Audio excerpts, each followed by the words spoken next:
No niin, lauantai-iltaa ihmiset.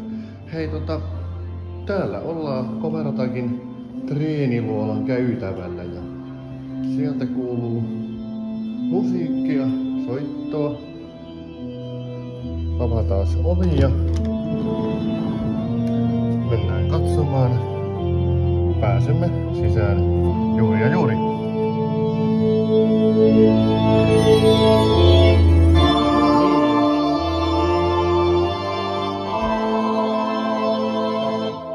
Ja tervehdys. Moro moro. Nyt on sinun vuoro tulla kuvatuksi ja tulimme tänne Coverotakin sekaiseen treeniluolaan. Kyllä, pääkallon No niin. luolaan. Ja ajatus olisi, että Kiipparilandiaa käydään vähän läpi, jotenka stage is yours. Thank you. Eli joo, tässä on minun punakoneeni, minun armeijani. Eli täällä on mulla yläkerrassa Nordwave 2 ja tää on itse asiassa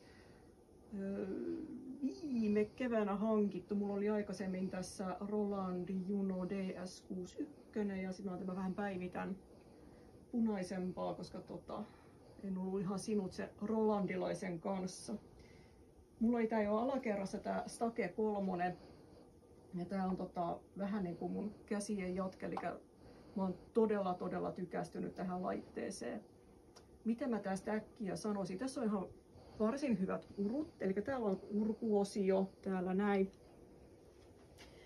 Sieltä saadaan oikein räheät urut, jos otetaan pieni näyte. Otetaan tuolta hetki pieni. Anteeksi, ei lähtenytkään toimintaa. Toi kohta esitellään, että mikä homma toi on, mut.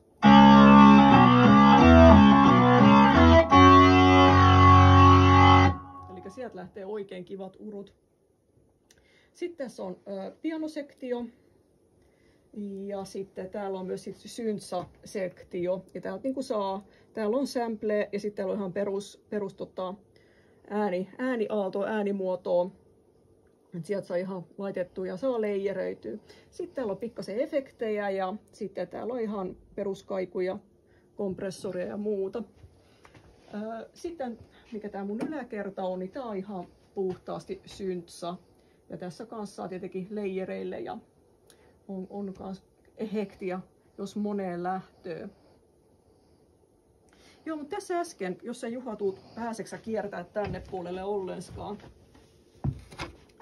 Jos tutkitaan tätä mun sivupöytää, että mitä tästä muuta löytyy, niin täällä on mulla ihan perus iPad. Tässä on muuten mun korvakuuntelu ja täällä on myös metronomi tarvittaessa. Eli mun joskus tarvitsee olla metronomi alkuun, kun mä aloitan kappaleen. Mutta täällä on mun settilista ja täällä on tämmöisiä jänniä sinisiä palleroita. Että otetaan vaikka tuot kun Out in the Fields, niin nähdään, että tuossa on tuonne sininen pallero. Kun mä painan sitä, niin täällä vaihtuu patchit kautta programmit, miten niitä haluaa nimetä. Jotkut puhuu ihan soundeista, mikä saattaa hiukkasen olla väärin.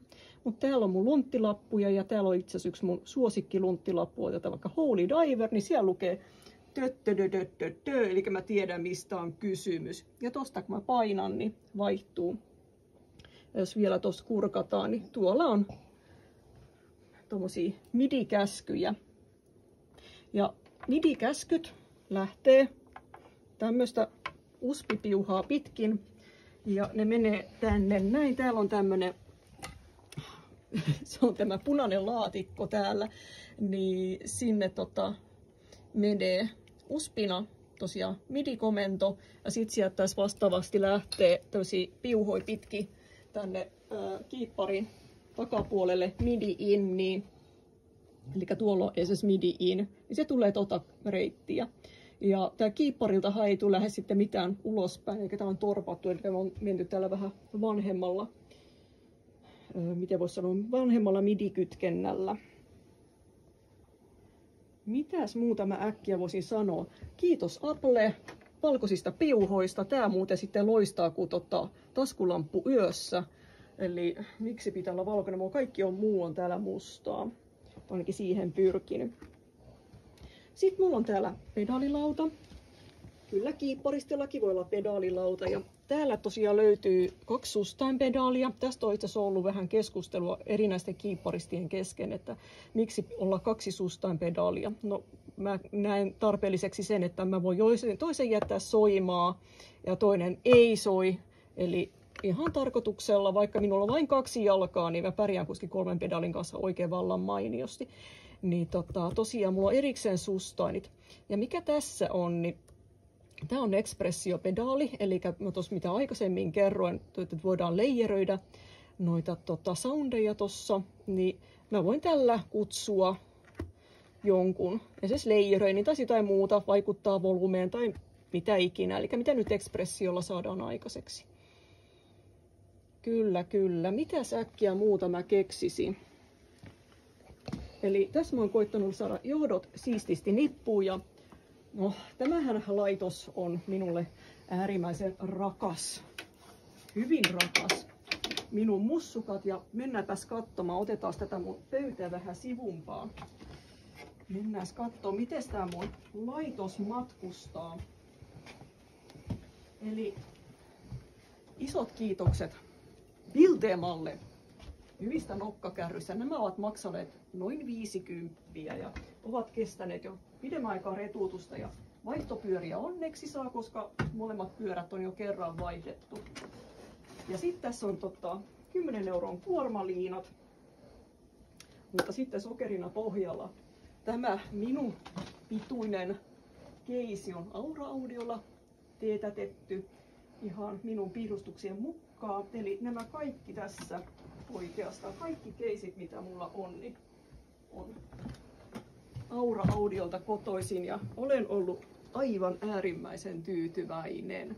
Mutta tosiaan kiipparistina sitä joutuu vähän miettimään, millä ihmeellä näitä kuljettelee. Mutta eiköhän tämä ollut tässä. Ei ainakaan äkkiseltä muuta tule mieleen. Joo, ei mitään. Tää oli tyhjentävä selostus ja keisit ja kiipparit ja soittajan näkee sitten taas Coveratakin keikoilla, Kyllä. joita sitten pääsee somemaailmasta ihmettelemään. Joo, tervetuloa keikoille.